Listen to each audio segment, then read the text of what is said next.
राधे राधे। स्वागत है सभी का मेरे YouTube चैनल पर। आज हम सुनाने जा रहे हैं कि अष्टमी को पटवारी की कहानी। कहते हैं अष्टमी का व्रत रहते हैं और कोई ना रहती है तो पटवारी की कहानी ज़रूर सुननी चाहिए। इसी में कई कहानी घेरेंगे।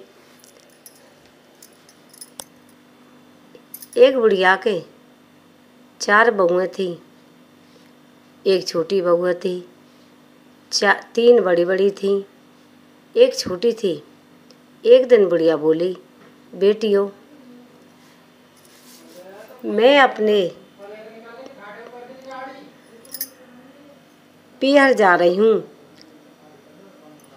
भैंस बांध दी है, सही से दूध निकालना, दूध काट कर घी निकालना।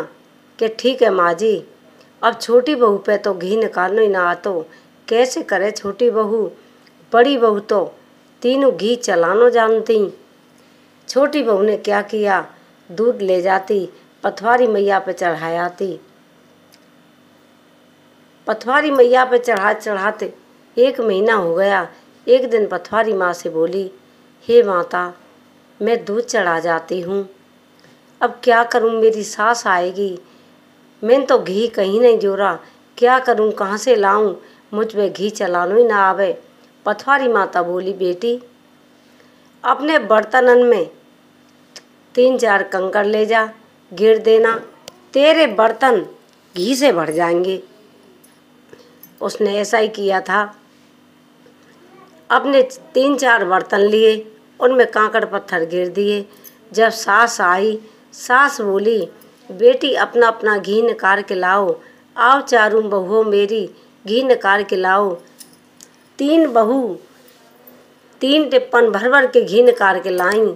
अब बोली कि छोटी बहू में डांट लगेगी, ना इस पे घी जुड़ा, नहीं चलानो आवे, ना घी जोड़नो आवे, अब कहाँ से घी दिखाएगी। छोटी बहू 4 टिप्पन भर के लाई और देखो माँ जी 4 टिप्पन भर रहे हैं। अब बड़ी बड़ी बहू देखती रह गईं और बोली, ये घी कहाँ से लाई, इसके पति ने मोल लाकर कहीं से भर दिया होगा। जब बोली, ना दीदियो मेरे लिया तो पटवारी माता ने दिया है, मुझ पे घी चलानो ना आतो। साथ चली गई तो मैं तो दूध को पटवारी माता पे चढ़ाया थी। जब पटवारी माँ ने मेरे लिए 4 टिप्पन घी के दिए, अब बेबहू बोली, पटवारी माँ अब के हम भी नभाएंगे और हम भी घी मांगेंगे। हे पटवारी माता, जैसे छोटी बहू को दिया ऐसे सबको देना। ये हमारी पटवारी की कहानी। अब सुनाते हैं हम बुधवार की कहानी। एक बुढ़िया थी, उसके एक बेटा था। बेटा की छोटी उम्र में शादी हो गई थी। अब बोला बड़ा हो गया, माँ मैं अपनी बहू को ले आऊँ। उसने रथ तैयार किया, बहू को लेने चल दिया। ससुराल में जाके बड़ी खातर हुई। जीजा जी आ गए, बड़ी जोर की खातर हुई। कोई के दामाद आ गए, कई दिन खातर करी।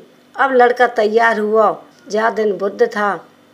घर वाले ने मने करी, बेटा आज बुधवार है, आज लेके नहीं जाते,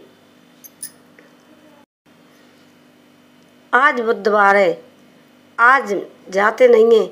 अब लड़का नहीं माना, झोमर दी से उसे रथ में बैठा के ले आया। घर वाले ने खूब जोर से विदाई की थी। रास्ते में जंगल में उस लड़की को प्यास लगी। अपने पति से बोली, मुझे प्यास लग रही है। प्यास लगी हुई वो एक लोटा लेकर जल भरने गया और रथ को एक पेड़ के नीचे खड़ा कर दिया। अपने दोनों बैलों के जोड़े को बांध दिया। पानी लेने गया। क्या किया बुद्ध भगवान ने, उसके पति का वेश धारण करके रथ पर बैठ गया। जब वो पानी लेकर आया तो देखा दूसरा मर्द बैठा हुआ है। उससे बोला, भाई तू मेरी पत्नी के पास क्यों बैठा है। अब वो बोला, भाई पत्नी मेरी है, और वो बोला पत्नी मेरी है। इतनी देर में गांव के ग्वाले आ गए। वे जंगल में गाय चरा रहे थे। वे बोले, भाई आपस में झगड़ा क्यों कर रहे हो। अब पानी लेने गया। वो बोला, भाई मैं अपनी पत्नी को पानी लेने गया, ये कौन पुरुष मेरी पत्नी के पास आके बैठा है। रथ पे बैठा हुआ बोला, पत्नी मेरी है। अब लड़की ने क्या किया, वो गणेश जी की पूजा करती थी। उसने गणेश जी का ध्यान दिया। हे गणेश जी महाराज, अपनी कला समेटो। कहते हैं बुद्ध भगवान में गणेश जी की कहानी सुनते ही बुद्ध भगवान ने अपनी कला समेटी और वो अपनी पत्नी को लेकर घर को आ गया। अब भी कहते हैं कि बुद्ध होता है तो लड़की को लेकर नहीं जाते। हे बुद्ध भगवान, सबकी रक्षा करना, सबको धन दान देना। जय बुद्ध भगवान की, जय गणेश जी महाराज की।